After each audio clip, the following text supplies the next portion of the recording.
नागपुर के Bajaj Nagar police ने बड़ी कार्रवाई की है। फर्जी इंश्योरेंस स्कीम के नाम पर करोड़ों की ठगी करने वाले आरोपियों को गिरफ्तार किया गया। यामध्ये पोलीस स्टेशन बजाज नगर येथे विजय कृष्णराव सोनटक्के हे व्यवसायी आहेत। त्यांचा ट्रान्सफॉर्मरचा व्यवसाय आहे, खाजगी व्यवसाय करतात। यांच्या पॉलिसीज होत्या, इन्शुरन्स पॉलिसी, यांना त्या क्लोज करायच्या होत्या। काही प्रीमियम थकले होते का त्यांना त्या पॉलिसी क्लोज करायच्या, त्यामुळे त्यांनी सर्च करून नंबर प्राप्त केले इन्शुरन्स कंपनीचे, त्यावर त्यांनी संपर्क केला। त्या दरम्यान त्यांना कॉल आला आरोपींचा का आम्ही इन्शुरन्स ट्रिब्युनलमधून बोलतो, आपल्या पॉलिसी आम्ही क्लोज करून देतो आणि आपण जे प्रीमियम थकलेला आहे त्यांचा त्यांनी हिशोब करून त्यांना 53,96,000 रुपये भरायला सांगितले वेगवेगळ्या खात्यांवर। त्यांनी ते पैसे ट्रान्सफर सुद्धा केले 2-3 दिवसामध्ये। त्या दरम्यान त्यांनी जेव्हा कंपनीला संपर्क केला का माझी पॉलिसी क्लोज करायची, मी प्रीमियम भरलेला आहे, तर त्यांच्या लक्षात आलं की पैसे कंपनीला न जाता दुसऱ्याच कोणातरी फसवणूक करून पैसे ट्रान्सफर केलेले आहेत आपले।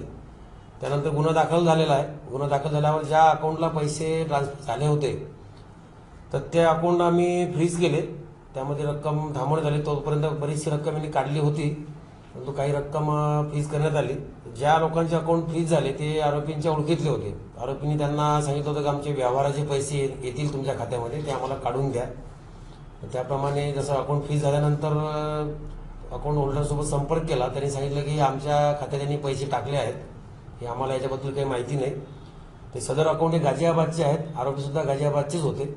त्यावरून गाझियाबाद पोलिसांशी संपर्क करून या दोन्ही आरोपींची माहिती दिली आणि ज्या अकाउंट होल्डर आहेत त्यांना पोलीस स्टेशनला संपर्क करण्यास सांगण्यात आलं की तुम्ही पोलीस स्टेशनला जाऊन ही माहिती द्या।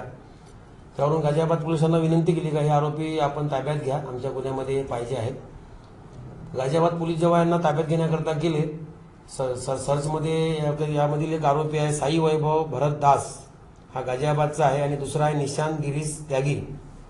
या दोघांनाही त्यांनी ताब्यात घेतलं। सर्चिंगमध्ये यातील एका साई वैभवकडे पिस्टल मिळून आली, त्यावरून गाझियाबाद पोलिसांनी त्यांना ताब्यात घेऊन त्यांच्याकडे आर्म ॲक्ट प्रमाणे कारवाई करून यांना अटक केली होती आणि आपल्या जे गुन्ह्यात पैसे जप्त झाले होते ते जप्त सुद्धा पैसे तिथं करण्यात आले आहेत। मग आम्ही प्रोड्यूस वॉरंटवर यांना आरोपींना ताब्यात घेऊन आपल्या गुन्ह्यात अटक केली आहे आणि त्यांच्याकडून 24,35,000 रुपये तसेच 4 मोबाईल, लॅपटॉप आणि एक नोटपॅड अशा प्रकारचं मुद्देमाल जप्त करून गाझियाबाद कोर्टातून आदेश घेऊन पोलीस स्टेशनला जप्त करण्यात आलेला आहे आणि इतर 9 लाख रुपये सुद्धा होल्ड लागलेले आहे अकाउंटमध्ये। आरोपींनी ज्या अकाउंटला पैसे ट्रान्सफर केले होते तर त्याची सुद्धा रिकव्हरीची प्रक्रिया पुढे चालू आहे।